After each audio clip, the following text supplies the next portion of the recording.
Assalamualaikum dan salam sejahtera.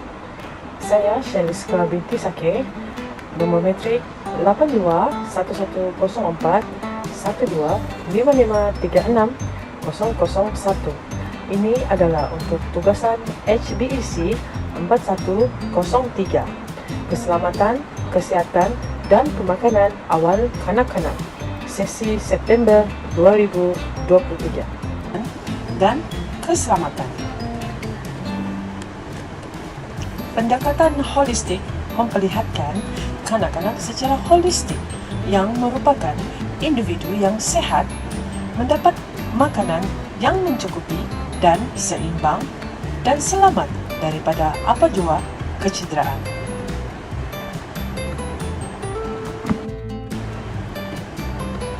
Keselamatan dan kesihatan termasuk pemakanan, kesihatan, dan keselamatan. Pemakanan ialah tentang nutrien, bahan dalam makanan yang menghasilkan tenaga dan menyumbang kepada pertumbuhan badan, dan diet jenis makan yang dimakan.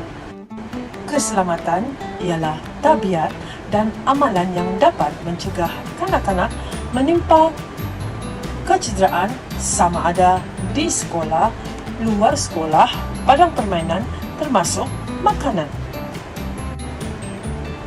Manakala kesihatan ialah kesejahteraan seseorang yang meliputi aspek fizikal, mental, sosial dan tidak terhad kepada ketiadaan penyakit atau keuzuran.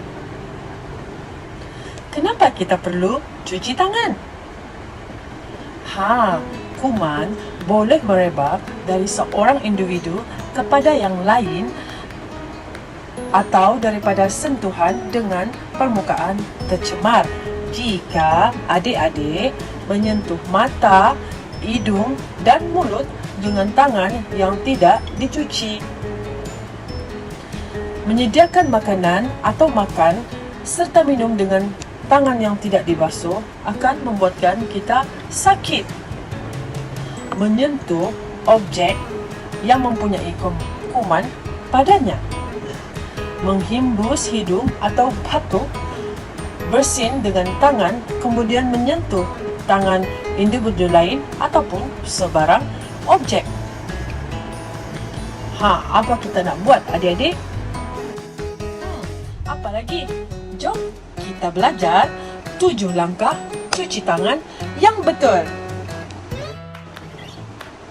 Langkah pertama, basahkan tangan dengan air bersih. Langkah kedua, sapukan sabun yang mencukupi untuk menutup tangan basah dan gosok semua permukaan tapak tangan. Langkah yang ketiga, gosok setiap jari dan celah jari. Langkah keempat, gosok kuku di tapak tangan.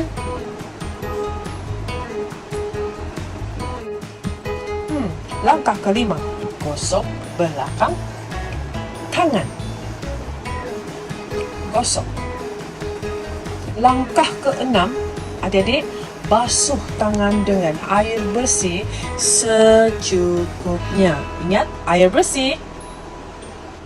Langkah ketujuh dan yang terakhir sekali, keringkan tangan dengan tuala atau tisu yang bersih. Dan selesai, tangan pun dah bersih. Bila tangan dah bersih, adik-adik baru boleh sentuh makanan. Kesihatan dan pemakanan yang seimbang. Makanan sehat untuk kanak-kanak adalah termasuk pelbagai jenis makanan segar dari 5 kumpulan makanan yang sehat.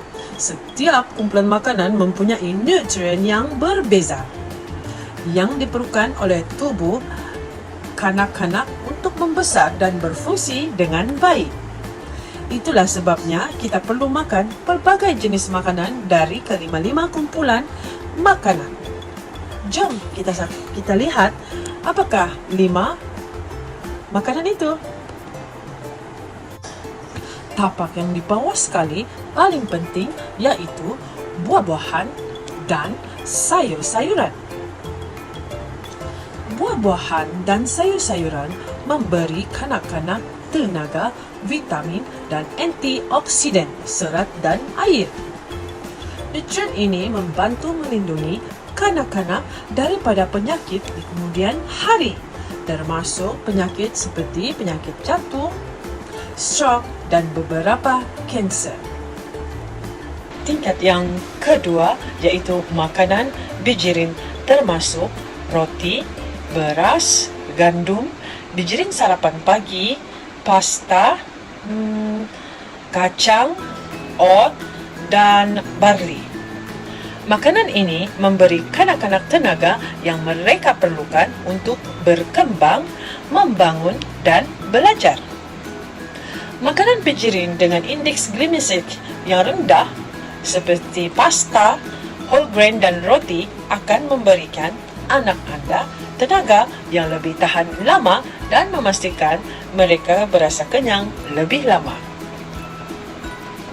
Seterusnya, tingkat yang ketiga mempunyai 2 pecahan. Yang pertama ialah makanan atau minuman tenusu, iaitu seperti susu, keju, dan yogurt. Makanan ini adalah sumber protein dan kalsium yang baik. Kanak-kanak boleh mencuba pelbagai jenis tenusu setiap hari seperti minuman susu, irisan keju, dan mangkuk yogurt. Kemudian, yang kedua ialah pecahan makanan kaya protein, termasuk daging tanpa lemak, ikan, ayam, telur, kacang kuda, tauhu dan juga kacang. Makanan ini penting untuk pertumbuhan dan perkembangan otot-otot kanak-kanak. Dan yang teratas sekali adalah makanan yang kita hendaklah makan sedikit saja kuantitinya. Ia disebut makanan kadang-kadang. Makanan ini termasuk makanan segera seperti bawa pulang dan makanan ringan seperti kentang goreng, pie, burger, pizza bawa pulang. Ia juga termasuk kek, coklat, lollipop, biskut, donat dan pastry. Makanan kadang-kadang boleh tinggi garam, lemak, tepung dan gula rendah serat. So kita kena elakkan makan berlebihan. Ingat tu kanak-kanak. Nak tahu apa minuman sehat? Minuman sehat adalah minum air yang tidak berperisa, iaitu air putih ataupun air kosong, air sejuk yang putih. Okey, amalan meminum air akan membawa keluar segala kekotoran dalam tubuh manusia. Air kosong amat menyihatkan kerana tidak mempunyai kalori, gula ataupun lemak. Minum banyak air dapat menyembuhkan penyakit yang berkaitan dengan ginjal. Oleh itu adik-adik, amalkanlah minuman yang sehat. Ingat tu, kesimpulan, keperluan untuk kanak-kanak mengetahui mengenai pentingnya keselamatan dan kesihatan yang baik dari usia muda adalah amalan yang dimestikan, tidak kira di sekolah maupun di rumah. Dengan teknologi yang semakin canggih, penyebaran media amatlah diperlukan. Bukan sahaja dapat membantu kanak-kanak untuk mengenali dan peka terhadap keselamatan dan kesihatan, malah juga buat ibu bapa. Di sekolah, peranan yang mendidik utama sekali ialah daripada guru ataupun pendidik. Tetapi, perlu pengajaran secara berterusan dari sekolah ke rumah dengan bantuan dan bimbingan ibu bapa. Ini kerana melentur bulu biarlah daripada rebungnya. Jika tidak, bermula dari sekarang, bila lagi? Ini untuk memastikan kanak-kanak ini sentiasa mengamalkan amalan yang baik sehingga dewasa kelak. Sekian, terima kasih. Assalamualaikum warahmatullahi wabarakatuh.